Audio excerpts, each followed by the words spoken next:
So now we will talk about gradient descent. So we have understood the concept of Jacobian product and the partial derivative or vector operations or the chain rule of derivative. Now we will try to understand how this gradient descent works in case of our partial derivative function. So there are plenty of weights which needs to be adjusted in a network of neural network. So the trial and error method cannot be used directly to update the weights as in a simple classifier. So as we are doing in a simple classifier that we have just seen, so we cannot do the same mechanism for the gradient descent as well. Like we cannot do it for neural network because there are lots of weights to be tried out, and in order to update all these weights it is not possible practically with this trial and error approach. So for that we require gradient descent method, which will reduce the gradient values and keeps on updating the weight values by reducing the gradient. So gradient descent is an optimization algorithm which is used to find the values of the parameters of the weights of a function that minimizes the cost function. Okay, so cost function is nothing but error. By mistake it is a weight, it has to be error. This is error.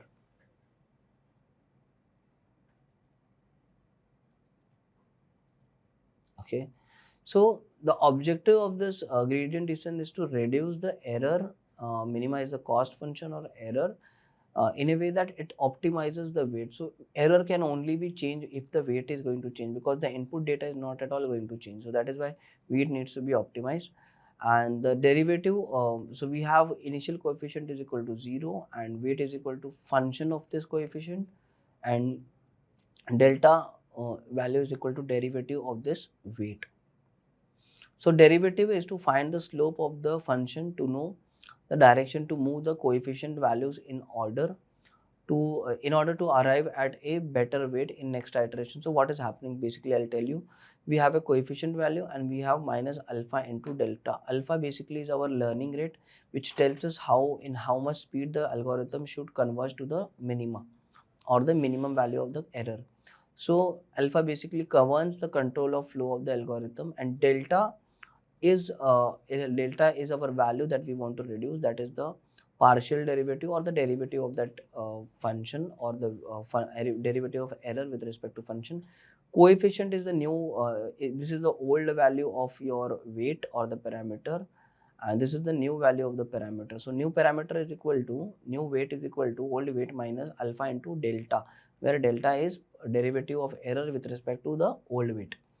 Now this process is repeated until no further improvements can be achieved. So it keeps on happening iteratively again and again till we reach to a level where we cannot have a lesser error or cost function. So we want to reduce the cost function in a way that it is least.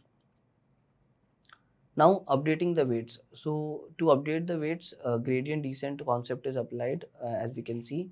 And in this concept, as we can see, initially suppose we are at this point and our error is maximum. This particular line basically represent error and this is weights. So we keep on adjusting the weight. So here the weight is very high, and for this higher level of weight the error is also high. So there is a possibility that the error can be minimized to a very least value, which is at this point. So what we do is we keep on adjusting this. So we need to shift this value weight towards the left side. Okay, so as the weight shift left side, so this is the left side, this is the new weight, and on this weight you can see the error is kind of less compared to the previous one. This was the error 1 for this point, and this is the error 2 for the second point.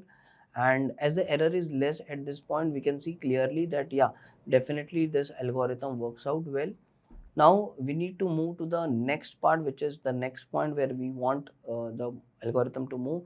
But we see that 2 point, the error at 2 is also not that least. We can go and we can do better here as well. So what we do here is we will shift towards the left again, and when we shift towards the left again, the error gets reduced further, and this is the level 3 at which the error is least.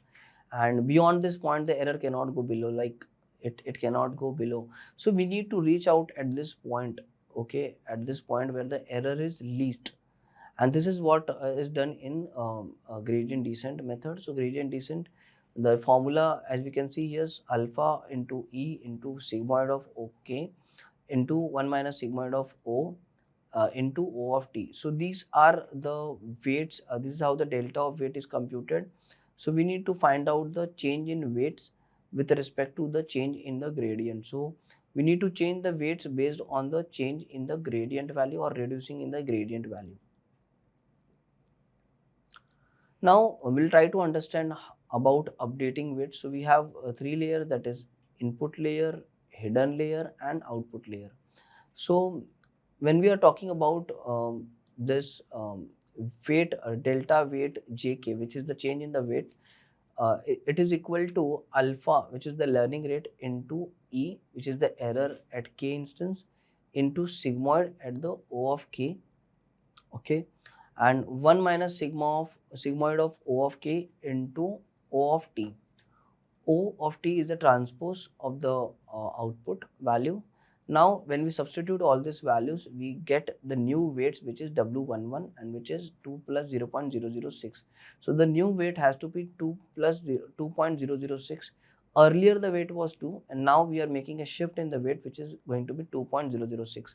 So, this happens continuously. So, we have to iterate the procedure multiple times until a minimum error value is reached, and that is how we are going to do. So we need to tune certain parameters. So the hyperparameter, yeah, so this is how it has to be done. We can see there is a slight modification in the weight which is happening, and this slight modification will tell us, okay, how much improvement it is going to make in the error value. Now we will talk about hyperparameter tuning. So the hyperparameters to be tuned for a neural networks are how many number of hidden layer we want, what is the number of neurons in each hidden layer, and what are the activation functions that we should use. Will be like most of the time in hidden layer we are using ReLU activation function. So the activation function for the output to be chosen as one of these based on the needs. So sigmoid activation function will give the values as 0 and 1, 0 to 1. Hyperbolic function will give the value -1 to 1. ReLU will give the activation function or the value between 0 to infinity, and leaky ReLU will again give you value between -infinity to 0 plus infinity. So these are certain activation function you can choose based on the set of values that you want at that particular network or the layer. You can decide number of hidden layers based on the computing speed and the complexity of data. If you have more data, try to use higher level of hidden layers and the number of neurons. So if you want to do more and more processing of the data, more hidden layers can be used. If you want to dive deeper into the data, more hidden layers can help us out. If you want to have multiple layer or multiple level of analysis over the data, you can have more number of neurons. As you increase the number of hidden layers and neurons, the complexity of calculation also increases, and that is where the space also increases. So it is always recommended to use optimum value of hidden layers and neurons. If you use less, so you are doing less computation, you are not exploring the data much. So you need to balance out this all things in a way that you get optimum value. So it has to be fine tuned. There is no thumb rule as such to get hidden layers. Hidden layers ideally are the number of neurons in the hidden layer are ideally similar to the what is there in the input layer, or maybe one or two neuron extra or 10 neurons extra. And number of hidden layer depends upon what level of computer, what level of detail you want from the data. So it keeps on happening, like you can have 10, 15, 16, depending upon what level of detail you are trying to capture from the data.